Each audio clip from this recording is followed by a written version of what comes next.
Meta launched its new standalone Meta AI app, a generative AI assistant that aims to help you solve problems and better understand the world around you. On stage at Meta's first ever LlamaCon event, a reference to its AI large language model, CEO Mark Zuckerberg talked about his vision for the app.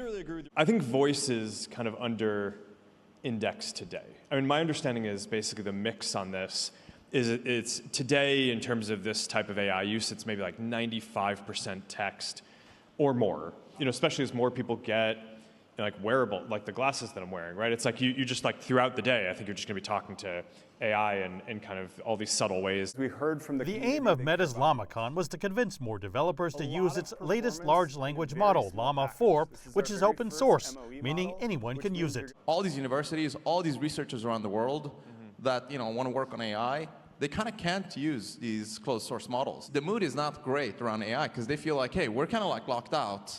We don't have access to the weights of these models. We can't do anything. So Llama's been a game changing for them because now they can actually start using all these techniques.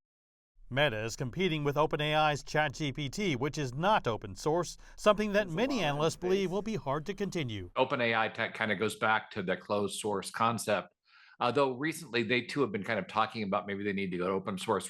Really, the open source AI has caught the industry by storm, and if you aren't open source, you probably don't have a long-term future in this new AI wave. And part of that new AI wave includes large language models and generative AI chatbots from around the world, including ones from China like DeepSeek's R1 and Qwen 3, which was just rolled out by Alibaba. Zuckerberg even brought them up, making the point that competition can become assets. I think the reality and part of the value around open source is that you can mix and match. So if another model, like if DeepSeek is better, or if Qwen is better at something, then now as developers, you have the ability to take kind of the best parts of the intelligence from the different models and produce exactly what you need, which I think is going to be very powerful. Meta, can you tell me what's the average price for a dozen eggs? While the convergence of different AI platforms has allowed developers to build exactly what they want, Zuckerberg also said it was important to develop safety tools. He believes the cross-pollination of large language models has the potential for more security vulnerabilities that need to be addressed before being deployed to millions of users around the world.